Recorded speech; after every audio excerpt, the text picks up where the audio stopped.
O patrão ficou maluco. Forneria Original agora com cupom CHARLA10 ilimitado. Peça sua pizza, meu parceiro. É nóis. Agora, perguntando pra você assim, tem um cara chato que fala, porra, mas comentarista, isso a gente ouve e lê também. O cara chato também é analistas nossos aqui da imprensa.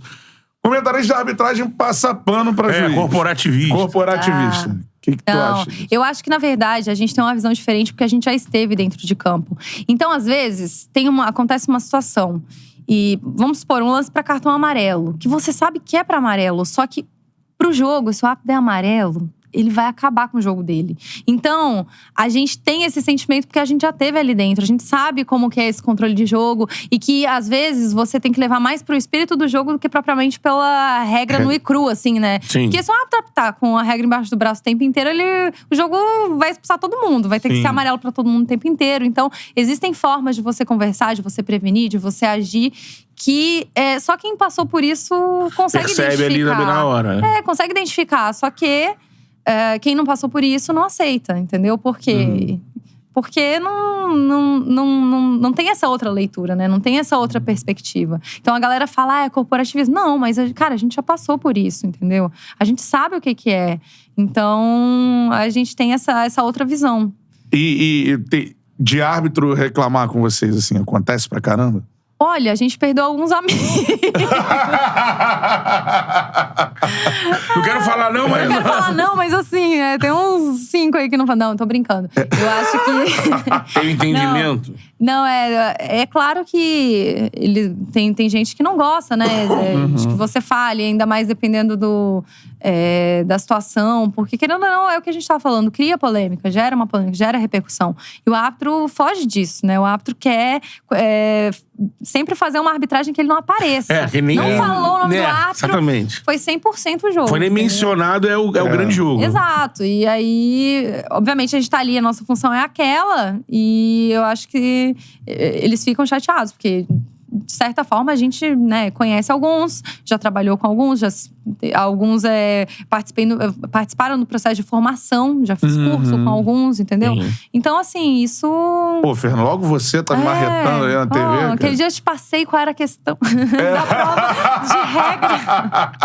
Aquela colinha, né? Agora você tá me marretando. Você tava no fundão lá no...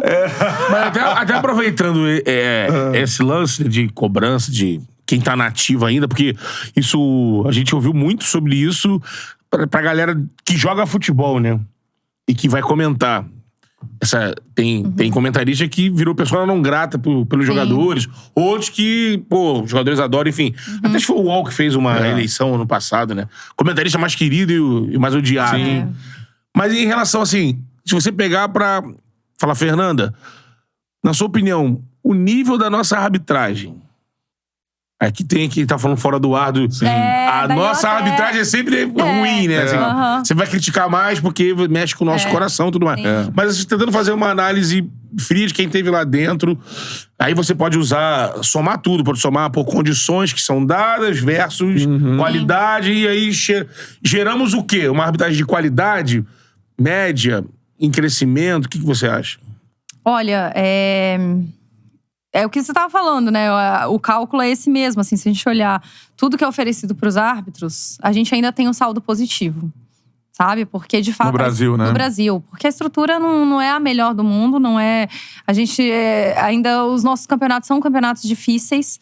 A gente tem campeonatos de Libertadores, né? Falando assim, em nível... árbitros a nível mundial, né? Em que os nossos árbitros se destacam muito. A gente teve 2 árbitros na Copa do Mundo. Sim. Né? E que tiveram um bom desempenho, assim, né? O Wilton, inclusive, a galera brincava que ele era uma lenda, né? Que ele tava fazendo vários jogos. Inglaterra e França, né? Então, mas assim, o Brasil, ele de fato tem bons árbitros e que estão numa estrutura que ainda não é a melhor, não é ideal, né, pro tamanho que é o futebol brasileiro. Então você acha que assim, aqui tem talento? Tem talento e o saldo é positivo, mas eu acho que ainda falta investimento, falta estrutura. Então, assim, pela estrutura que é oferecida pra eles entregam muito mais. Entendeu? Esse salto de qualidade poderia enxergar numa arbitragem mais dedicada, né? Sim. Fosse uma profissão, né? Hoje o árbitro faz um jogo, volta pro trabalho dele normal. Assim, né? Então, assim, muitas vezes eles se dividem em outras profissões e… É um bico. Acaba sendo um bico. E assim, claro que tem árbitros que hoje conseguem viver exclusivamente de arbitragem. Porque, né, tem um currículo pra isso, enfim. Mas é 1%, tem árbitros, né? É pouquíssimo. A maioria não consegue. Consegue. Você tem que se dedicar a outras coisas. E aí você chega lá de uma viagem cansado, vai fazer um jogo… que ninguém sabe se você tá bem, se você não tá. Vai lá, faz o jogo, entendeu? E às vezes você não consegue entregar o seu melhor porque falta estrutura mesmo.